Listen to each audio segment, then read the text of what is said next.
শঙ্কা এখনো পুরোপুরি কাটেনি যে ভারত পাকিস্তান বড় কোনো যুদ্ধে জড়াবে না। বিশেষ করে যখন আমরা দেখছি দুই দেশের প্রতিরক্ষা মন্ত্রণালয়, সেনাবাহিনীর ব্রিফিং, পাশাপাশি রাজনৈতিক নেতাদের বিভিন্ন ধরনের কথাবার্তা। তো এর মাঝখানে আজকে সারাদিন যাবৎ ভারতের অপারেশন সিন্দুরে আসলে কি ঘটেছিল নানান তথ্য উপাত্ত সামনে আসছে। বিশেষ করে সবাইকে অবাক করেছে যখন ভারতীয় সেনাবাহিনীর 50 জন সদস্য, কতজন? 50 জন সদস্য নিহত হয়েছে দাবি হচ্ছে পাকিস্তানের। যে নিউজটা আমরা গতকালকে বা আজকে সকাল পর্যন্ত জেনেছি যে পাকিস্তানি সেনাদের বিভিন্ন গুলিতে আপনার কামান নিক্ষেপ সহ বিভিন্ন ধরনের আর্টিলারি হামলায় 15 জন নিহতের খবর পেলাম। আর একটু আগেই আল জাজিরা একটা প্রতিবেদন প্রকাশ করেছে। আর আল জাজিরার এই প্রতিবেদন প্রকাশের পর বুঝতে পারছেন ভারতের জনগণ কি পরিমাণ ক্ষিপ্ত হয়েছে ভারতের সরকারের উপর।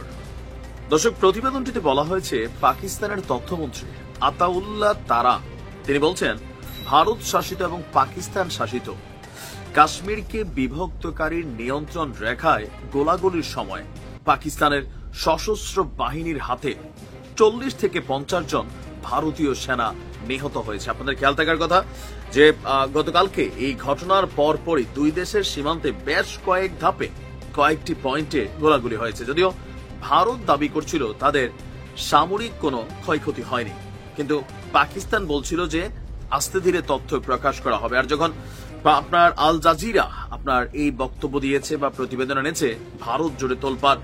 দেশটির পার্লামেন্টে আইন প্রণেতাদের উদ্দেশ্যে দেওয়া ভাষণে পাকিস্তানের এই মন্ত্রী এ দাবি করেন। এছাড়াও পাকিস্তান দাবি করছে ভারতের পাঠানো 25টি ইসরায়েলি হার্প ড্রোন ভূপাতিত করেছে পাকিস্তানের সশস্ত্র বাহিনী।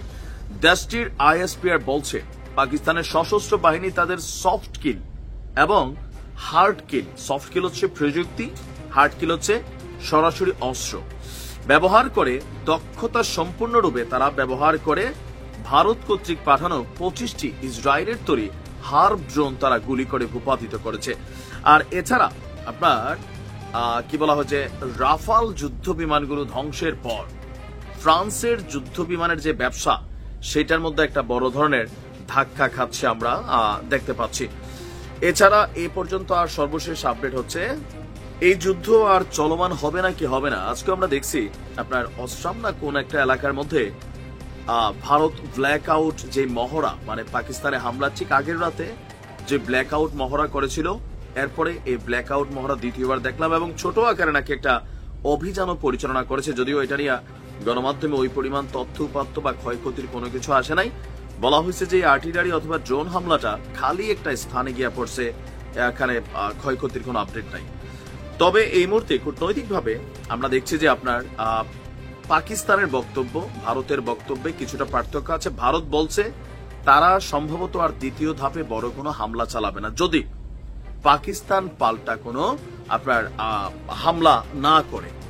আর পাকিস্তানের ভূমিকা কি আজকে আমরা দেখেছি যে সশস্ত্র বাহিনীকে নির্দেশনা দেওয়া হয়েছে, পূর্ণ স্বাধীনতা দেওয়া হয়েছে। এখন পাকিস্তানের সশস্ত্র বাহিনী কখন কিভাবে রিয়েক্ট করে তা হয়তো বলা যাবে, তবে সামনে খুব ভালো কিছু ঘটবে মনে হচ্ছে না। দেখা যাক কি হয়। ভালো থাকুন। আসসালামু আলাইকুম।